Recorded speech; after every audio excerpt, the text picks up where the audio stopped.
unsung hero, one person at a time. Phenomenal young man. My name is Gideon Fonokwai, the story warrior. What if I told you not all immigrant African millionaires in America are white collar? What if I told you they're not working in healthcare or own healthcare businesses? Come with me on a journey to North Dakota in the Midwest part of America and meet a new crop of African entrepreneurs, creators who are making their millions from blue collar jobs. And yes, they're doing so by going into fields with not too many Africans. They are leaving a footprint. They are looking for a new path and putting their footprints on the ground. And you'll be surprised what they're doing. Thank you. Join me along this journey. So my journey began with my brother, my older brother. So my older brother, he's about 10 years older than me. He moved out to North Dakota, I'll say 10 to 15 years ago because of the oil boom. So he came here, with the idea of, hey, let's go work in oil and make a lot of money. But while he was here, he figured out that, when you're consistently working for the man, it limits you, right? It limits your growth, it limits your opportunities. Yes, sir. He saw a need. That's my brother's name. He saw a need in within the geographic location that he was at, a city called Dickinson, to start doing cleaning, right? So he was doing that at his normal job as a, regular janitorial slash, oil fracking individual. So he started, just finding places to clean, right? So he took that to the next stage, right? And decided to delve into residential cleaning.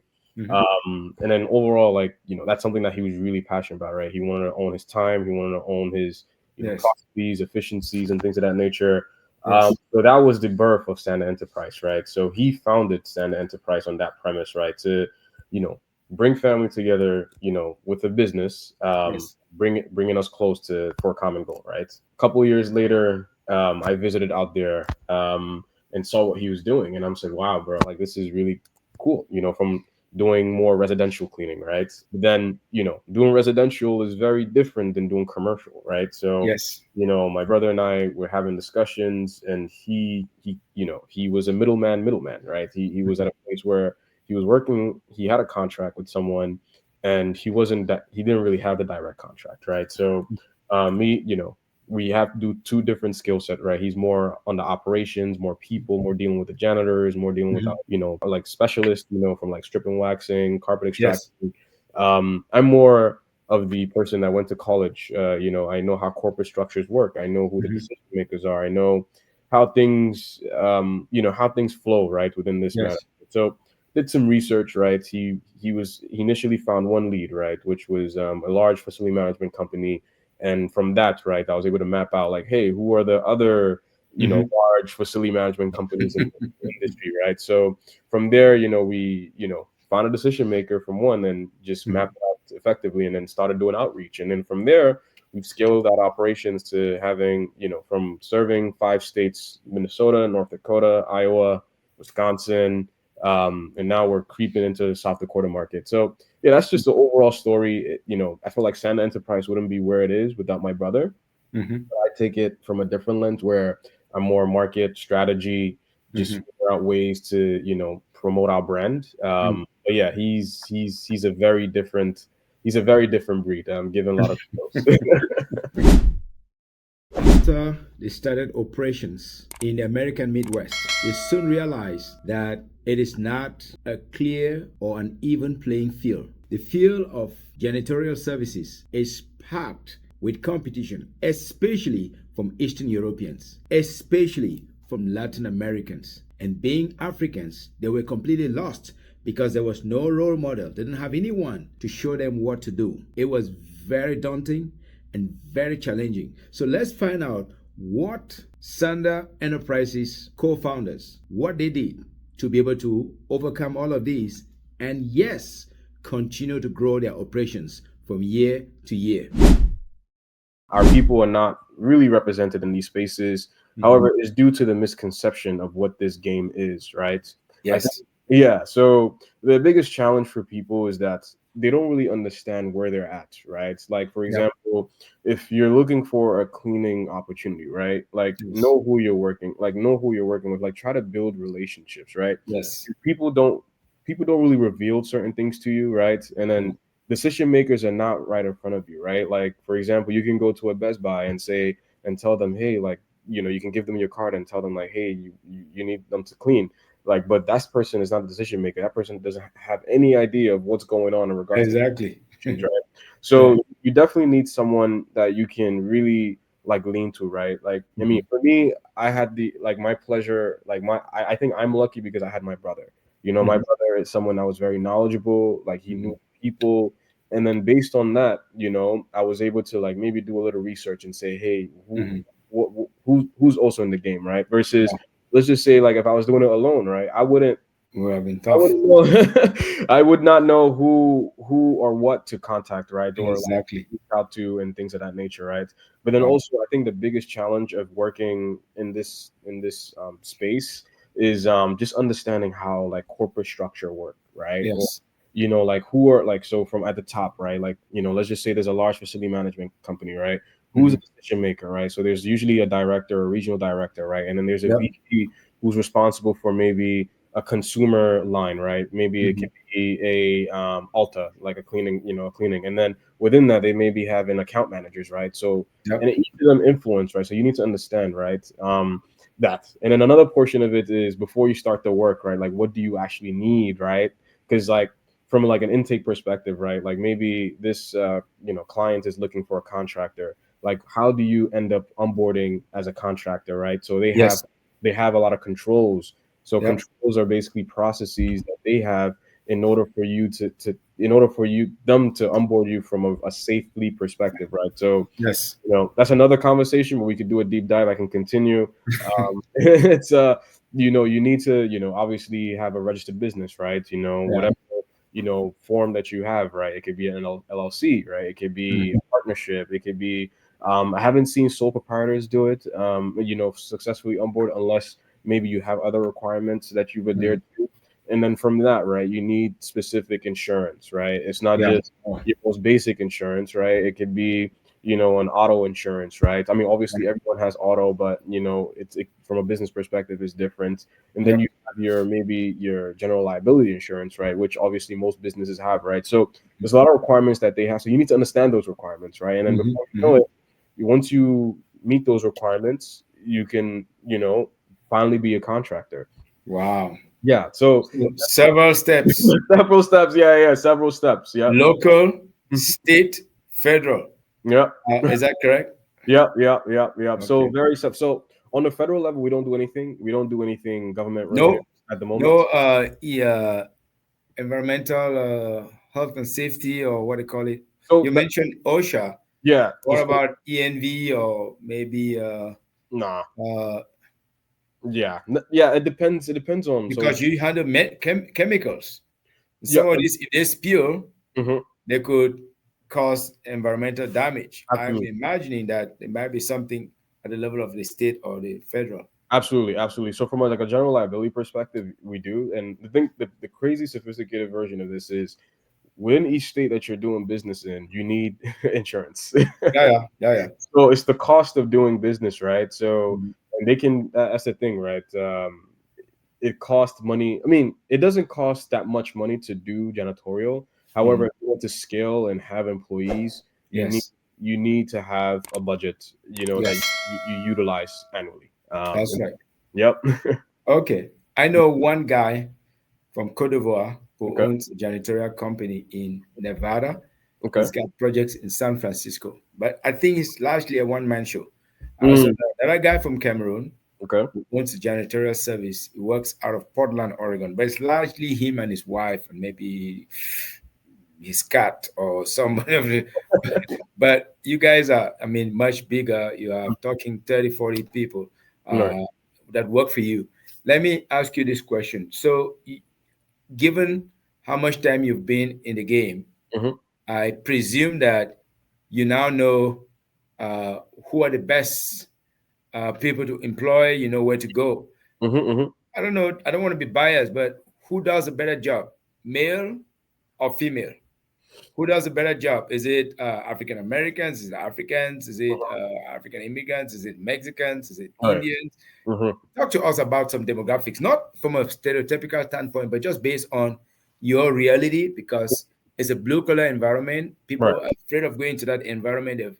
They may be stereotyped, there may be all kinds of reasons, but talk to us about some of Yeah. the demographics. So I'll say the demographic that I've worked with that I'll say are, I mean, actually, let me scratch that, right? I think the individuals that I feel like I've worked with that are really high performing, Mhm. that are really, really great at what they do and they're really passionate about cleaning. And cleaning is not something that most people are passionate about, right? Are those who have families, right? Yeah, Like from a fundamental level, right? Like those who actually have families, who yeah, are married, who have kids, yeah. those because they have a reason to work. Yes, They they have a drive. They have a drive yes.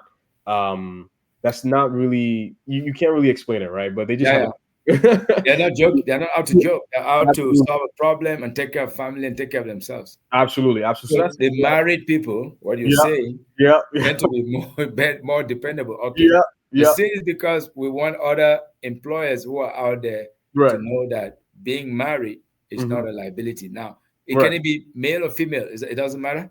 So yeah, it doesn't matter honestly. We have a combination of two, and as I said, right, Mhm. we've had. So the thing is, we've dealt with we've dealt with contractors who are women, right, who Mhm. do really good, who do really good with what they do, right, and they're able to streamline and operate at a high level.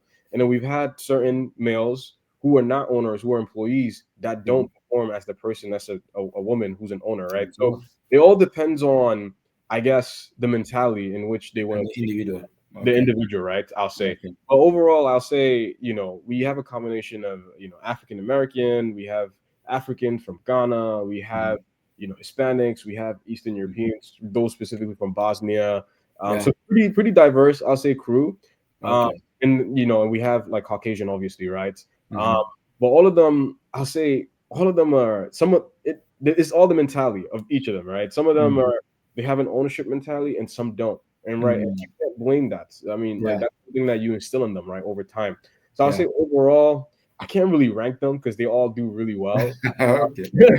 They all do really I well. don't want to get you into any hot pot of soup here. Let's They cause do, some trouble for Sanda Enterprises. Not that's not my goal.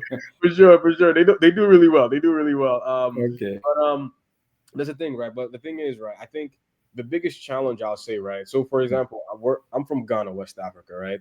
Yeah. And typically, when you're a Ghanaian and when you're African, you think that working with your people is gonna make you go to the next level, but Yes. that's not the case, right? I That's think not always true. Okay. Very that's important. yeah, that's not Let's say always that again because somebody needs to hear that. yeah. Just because you're from one country doesn't mean people from that country will necessarily help to propel you to the next level. Right, Okay. right, right, Go right. ahead. Yeah. So allow yourself to get uncomfortable. Allow yourself to be uncomfortable with certain people, right? Like just Mhm. don't be afraid to go into certain spaces that Mhm. you're not historically comfortable with, right? Like a Wow. lot of people, I think what limits, or that the reason why we don't see our people in this that many people in our space is because we don't like to intermingle with other like communities, right? In how, Exactly. right? So like for example, like I'm Muslim, right? I we have an Hispanic an employee, right? He likes to drink. We don't drink, right? But we Mhm. have that respect. We have that boundary with him, Yes. right? And just because he has certain lifestyle doesn't mean that I'm Yeah. not going to employ him. But it doesn't impact his ability to do his work, right? It's Exactly. something that he does sociable when he's outside of his work with his family, right? Yeah.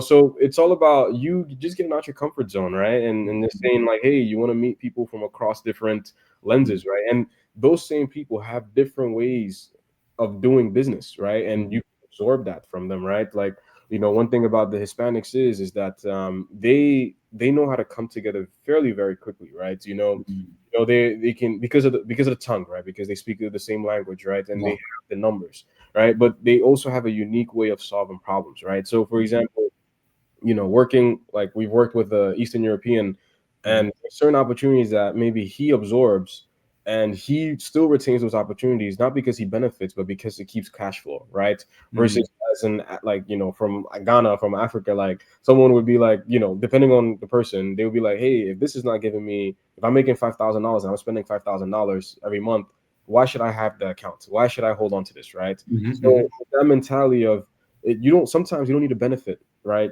There's certain opportunities where you're not going to benefit, right? And Mm-hmm. but as long as you're able to solve someone's problem, that's going to Exactly. value for you in the future, right? And Yep.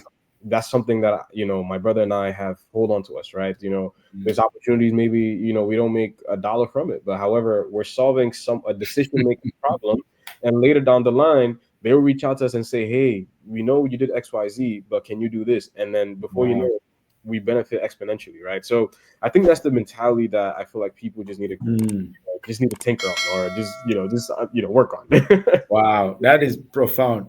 Yep. So, what would you say are some of the secrets to be successful in a blue collar area Hmm. that most African immigrants don't always go into? Maybe just one or two or three secrets based Hmm. on your observation, you and Brother Amin, how you've structured the business, how you've grown it from scratch. Right. What are some of those secrets? Yeah, honestly, as I told you, my brother and I think number one, it might sound very convoluted to people, but I'll say your faith. Yeah, Faith. Okay, faith. yeah, Very yeah, powerful. Very, yeah. very powerful. Yes, Yeah, faith is very important. so backstory, right? Like last year, we lost almost 40% of our operations, right? We lost our largest account, right? We've had to lay off a couple of people, right? Which is a very uncomfortable thing to do, Mm-hmm. right? And because there's a lot of politics involved and things of that nature, right? But Mm-hmm. my brother, he has strong faith, right? He believes that opportunities are not meant to disappear, right? It just enables you to think things from a different lens, right? You have to always be in the markets, right? So I Okay. say, and then now we're almost there. We're almost back to where we used to be, right? After a year, Wow. right? So that's Thanks number to faith. that's number one is faith, right? Yeah. And number two is just not being afraid, right? A lot of people are afraid to try new things, or Mm-hmm. to maybe go into a space that Mm-hmm. they don't really know about, they don't understand. But Mm-hmm. now I feel like your idea, you Mm-hmm. can literally have an idea and Mm-hmm. even take it halfway. And when you take it halfway, well, how do I mean, the idea to halfway? You can use technology to take your idea halfway. And once you reach halfway, all you have to do is put in the action to Yes, ensure sir. that, yep, yep, yep. So that's number two. And Mm-hmm. number three, I'll say is, discipline, right? Mm-hmm. I feel like my brother and I, we're not we're very, like, we're opposites, right, of each other, right? He's more disciplined, he's more grounded, I'm not, right? And that's because I'm younger and Mm-hmm. hot-headed and stuff like that. But one of the things that I've seen with my brother is the consistency and discipline of him just sticking to one niche and saying, hey, this is where we're going to be successful, right? Yes. And that's very crucial, as you're building, Yes. you're building your career or you're building your business. You need Yep. to be consistent and disciplined, right? You're gonna get multiple jobs. Yep. You're gonna have people tell you no so many times. Um, Mm-hmm. yeah, and that's essential. But then one last thing too, one last thing. I mean, it's not three that No, so it's okay. It could be more, but I yeah. was just not trying to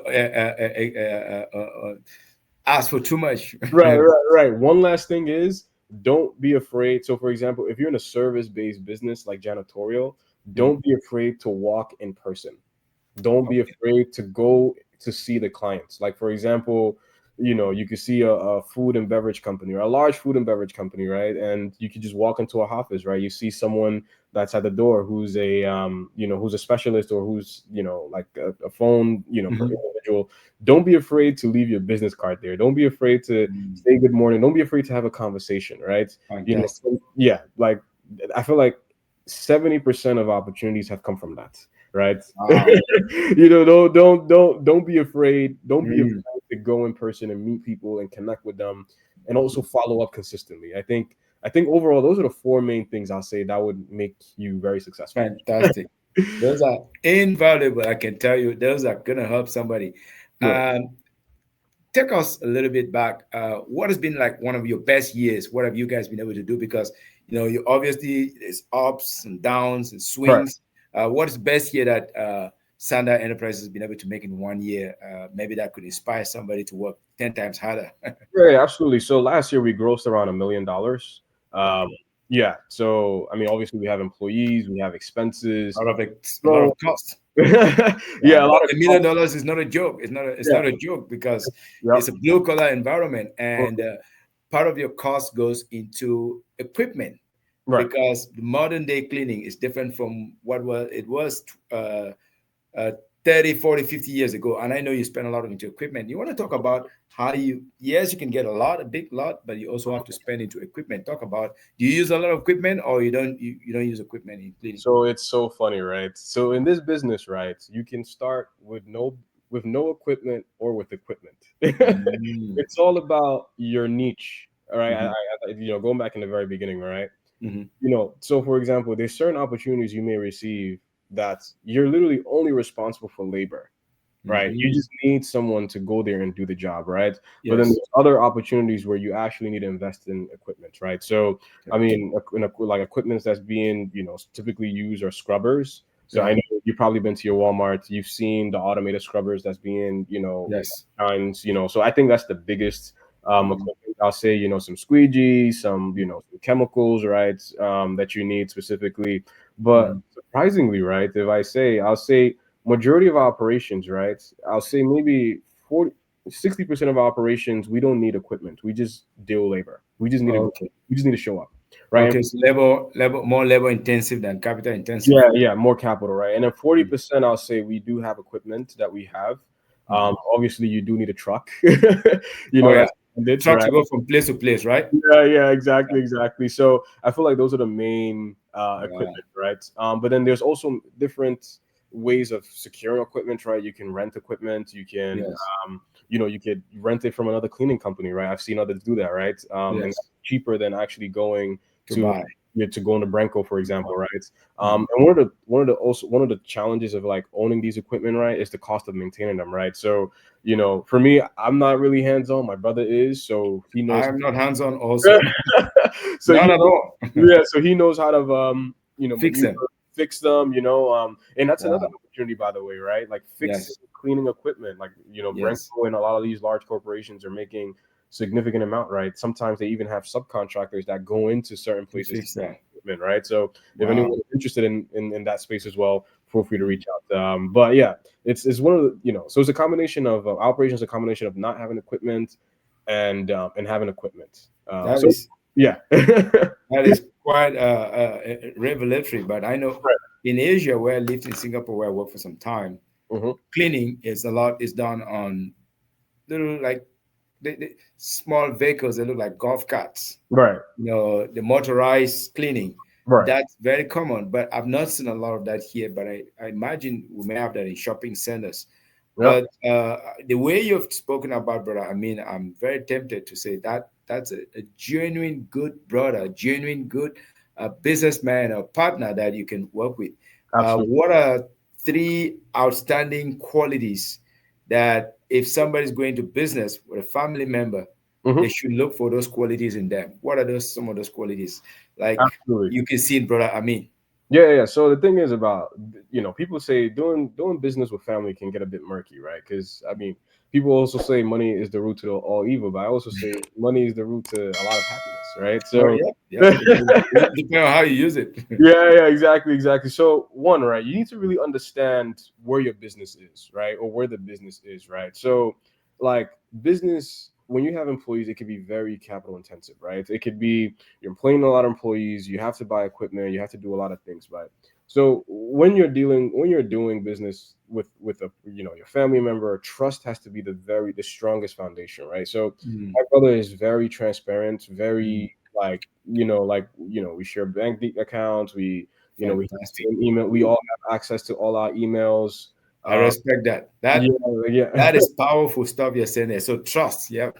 Yep, trust, right? And then also like, just not like, so for example, right, like my brother, like he would give feedback, right? He would tell me like the way me and him work is we tell the truth. Like we Mm, is very open with our yes, feedback, right? Like, yes, there was a time when I wasn't doing well, right? Because I yeah. had a lot of stuff going on, family, Mm, just mentally, and my brother would tell me like, "Hey, bro, like you need to get your shit together. Like, you're not doing XYZ. You're not responding to emails timely. You're not, mhm. which is causing us to lose opportunities." Wow. Right. So just having someone that really would, like you're not doing well, but like it's not bad feedback. It's more of a Yes. like Yeah, yeah, constructive feedback. constructive feedback. Yeah, yeah, yeah. Yes. So not being afraid, right? Just having that open line of communication, right? Mm. And doing things. And then number three, I'll say is have fun, right? Like enjoy this journey, right? Like like we play a lot of football, we play a lot of soccer, Soccer, awesome. yeah, Yes. yeah. Where we so when you have those three things, I feel like it would keep you guys together like forever. Because and the thing is, people have very different perspectives on what money is, right? So, for example, if you're making like in my head, if you're making $40,000, but you're paying $30,000 in like fixed costs, right? You're making 40K, but it's like how you think about money. You guys have to align with those thoughts, Yeah. right? Methodology, like where do you want to go in the next 3-5 years? Yes. Like you need to have that structure, that mentality, because Mhm. if you don't, then it becomes, you can have a business partner Sure. with they're seeing a lot of cash flow, but then they're like, holy cow, this cash flow can be used Gone. to go to Dubai. Like, where is it? It's almost like you're attending an African wedding whereby they're Yeah. splashing, like it's a Nigerian wedding, like splash, splash, splash, splash. Before you know, it's all gone. Right, So right, right. those are very interesting qualities, because I can say number one and two, me and my wife have it because we're also in business. Mm-hmm, We trust each other. She has my cards, I have her cards. mm-hmm, I can have access to her email. She can have access to my email.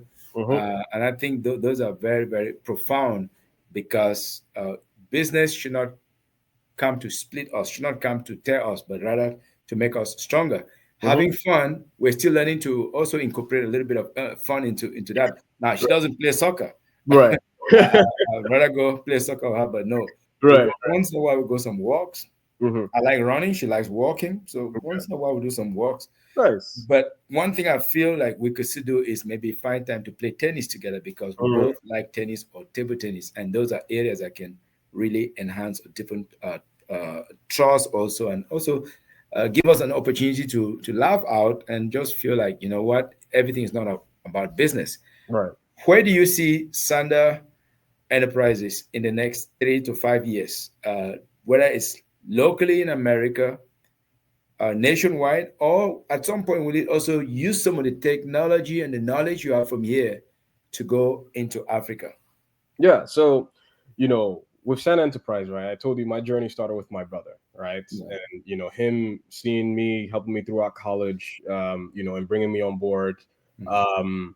You know, we've had this discussion many different times, right? But there's so many avenues or ways or places that you can go with this business, right? Mhm. As I said, right, it's not just one specific domain, right? Within janitorial, right? There's stripping, waxing, there's highly specialized cleaning, right? And now technology is changing, right? So we have to also adapt with how we do Yes. work, right? So just continually to grow our accounts, right? To be more niche, right? Now we're targeting more freight, right? We're targeting Mhm. more data centers, right? So that's Mhm. because that's in line with where the world is going, right? Yep. And then overall, like because of what I've learned with working with large facility management companies and just being in a corporate structure, I've launched my own blue collar growth.ai organization. So it's mainly trying to build systems that would inevitably help contractors to be more Mm. effective in what they do, right? So there's Wow. a lot of big challenges that a lot of contractors face when Please. when they involve themselves with large contractors. So they don't Mhm. understand invoicing processes, they don't Wow. understand compliance related activities, Mhm. they don't understand just the core requirements in which you need to be able to hold yourself upon for you to be successful, right? So Wow. blue collar growth is meant to streamline that, right? From like automating or like from helping you streamline those perspectives, and then Mhm. also helping you through like LinkedIn optimization and Mhm. finding potential leads and opportunities, right? Mhm. And the enterprise level, those are cross synergies, right? Because from a developmental perspective, right? Mhm. The core is you want to create a tool. You want to create, what I've seen is large business companies, they don't just own like a cleaning business, right? They own the infrastructure, they own technology, right? So, you'd be surprised how they've gotten big, and a lot of them are also publicly traded, right? They own Mhm. systems, and that's how they're able to go all over the world, right? So you'd have like a large facility management company like KBS that's like operating in like Europe, and you're saying Mhm. how's that possible? This place, so So it's more, just streamlining our business to a point where, it's repeatable and it's actionable and is based on systems, right? So Wow. that's where I see the vision. My brother sees it from a different lens. He's more traditional, but I Mhm. think that's where we both can come together and challenge how we're supposed to do things, right? And take the business Yep. to the next level. Wow. Yep. So you already an extension of your business is helping other contractors to manage, Right. let's say, workflows to Right. get more business, which Right. of course it also opens up your footprint to be able to have more contractors now within your orbit.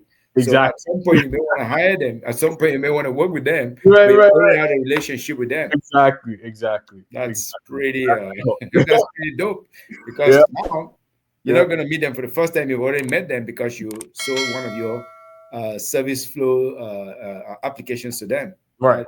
That's pretty Right. interesting. That's the goal. Okay, Definitely.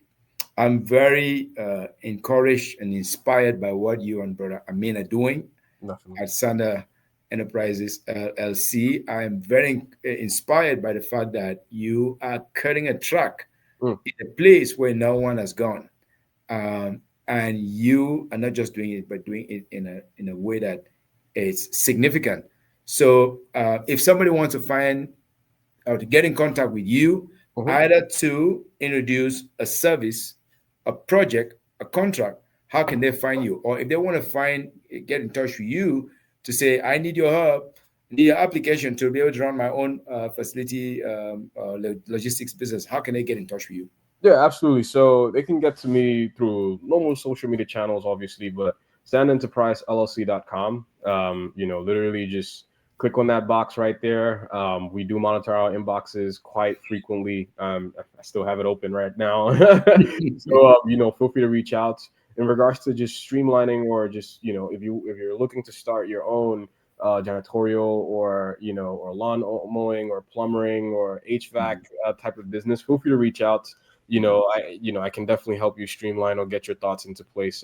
But yeah, this was definitely really really great. Honestly, I've learned so much. And then definitely you better take your wife to do tennis, man. I think that would Yeah. more into the relationship. No, I would try. I would try because yes, we want to make sure that we don't only grow financially, which we are. We Right. don't just grow in terms of business, which we are, but we also want to have as much fun as we go along as well. Because so far, when we go on trips, whether it's Turkey or it's wherever, Europe, Dubai, we always add if it's a business trip, we always add 2 3 days to it, so that we can then use that as personal time. But Right. I want us to add this very final segment here. Who is Abdul Sanda? Mm, Who were you before you became a co-founder? What did you do before mm. you jump into this line? This is important because people often think that oh my God, because I studied accounting, I can't do anything else. I can't do marketing. So Right. tell us a little bit, very briefly, what did you do before you joined your brother to be co-founder of Sanda Enterprises? Yeah, yeah. So it's funny, right? So I started my career. I did accounting in college. So I did accounting and economics, double major. And it's funny, like when you're Ghanaian, West African, the track is do nursing, become a doctor, Yes, become I that. can relate. I studied accounting too. I studied economics. Right, right, right, right. Yeah, so I did that, and then I started my career actually in finance at Johnson and Johnson. So I was in their FLDP program. It was a finance leadership development program.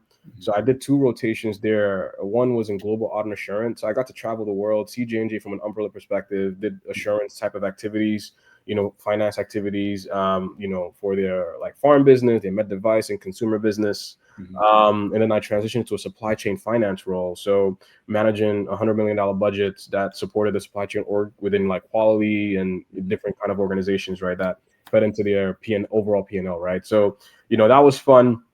And then, it's crazy because people think just because you run you help or facilitate or run a business, or you're a co-founder of an organization, you can't work.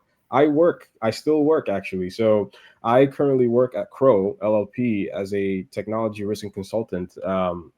So I work with more life sciences and technology companies, Mhm. more third party risk, right? So I'm fully remote, obviously. So that also helps me, like after that, I'm able to focus on, Santa Enterprise specifically. So the thing is, you have to understand where you're at, right? And what opportunities or what jobs can allow you to also be able to, kick off another side hustle that you have specifically, right?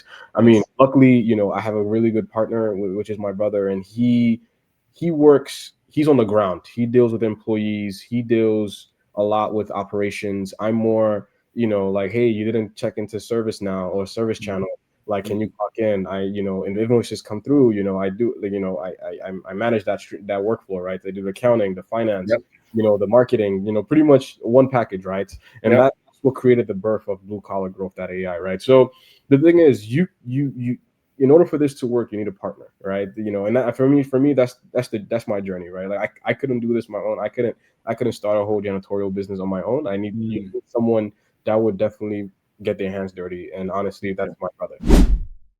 What makes Sanda Enterprises LLC different? Is it their Ghanaian origin? Is it the food that they eat? Is it the fact that they were raised in New York City? Is it the fact that they're go-getters? Is it the knowledge that they've acquired? Is it the fact that two brothers are working together? What makes them so unique? You'll find out in this next segment. Yes, stick around. So it's a combination of things, right? I think the psychology of money would really put things into place, right? Like, and one of the things about the psychology of money is it tells you, hey, like you could be at a specific place in your life, right? But maybe the environment doesn't help you achieve that, right? So, always don't take everything with grace, right? Literally take everything with grace, right? Where you're who you are and the position that you're in is not like it's designed the way it's supposed to be. However, you need to find the outlier. You need to be able to find the opportunity that would enable you to take your life to the next level, To the right? next level. Yeah. Wow. So for me, the psychology of money has painted that picture for me, right? So, going through different life lessons and just learning different tools or applications is the same thing, right? Like, why are you learning? Why are we learning about AI? Why are we learning about why this world is? Why certain things happening? Yep. You have no control of. You have no control. So the reality is, you're in control of yourself, right? And that, Always yeah, just have to adapt to the wind, to the storm. You exactly. can't fight the storm. The storm is going to come through. Right, the storm's gonna come regardless. Yeah. Okay. I know I did mention it's the last question, but hmm so where do you think there's more money? Blue collar, white hmm collar? I know you've been on both sides. You still Right, in right. both. So it's funny when you're in white collar, it's a different language, right? And one beautiful thing about clients. So I'm in a space at work with Crow. I'm in a space where it's client driven, right? So I do have clients. So I'll say there's a lot of money, but it's very specialized, very niche, right? It's very like the knowledge barrier is very, like, for example, it's very hard for example, for Google to do business to a normal individual that doesn't understand how AI methodologies work, right? Yep. Just think about it from a blue collar perspective, right? Like the streets are always being cleaned, man. Like Yep. lawns are always being mowed, right? So Yep. it doesn't take the barrier to entry is fairly low. Like anyone can start, but as I said, right, even in these spaces of white collar, your relationships is what's going to take you to a different lens. So I think I will lean towards blue collar just because I've seen some very sophisticated activities. Okay. The operations. I've seen other businesses and how they operate, and it's ridiculous. But white collar, it's a different game altogether. Okay. All together. Yeah. Okay. Thank you. I'm really grateful you found the time. Right. Absolutely enjoyed every minute of this conversation because this our goal is to shed a light on the unsung heroes with untold stories, and that's exactly what I believe Sanda Enterprise LLC is doing, Blue Collar Growth is doing, and the other things that you're involved with. Love that. We appreciate your time, and we hope that we'll ask you to come back some other time, maybe to talk about some other topic that can help our people who are lost or maybe on a path, but they're having some self-doubt as to, will this take me very far? Maybe they don't have that faith that you talk about. Maybe they don't have that trust that you talk about. Maybe they don't have all the ingredients that you talk about. So thank you so much, Mr. Sanda. It's been a fascinating conversation with you this afternoon. Appreciate it, Dr. Guinean. Thank you so much. This was a great experience. Thank you. Thank you. Thank you. Thank you.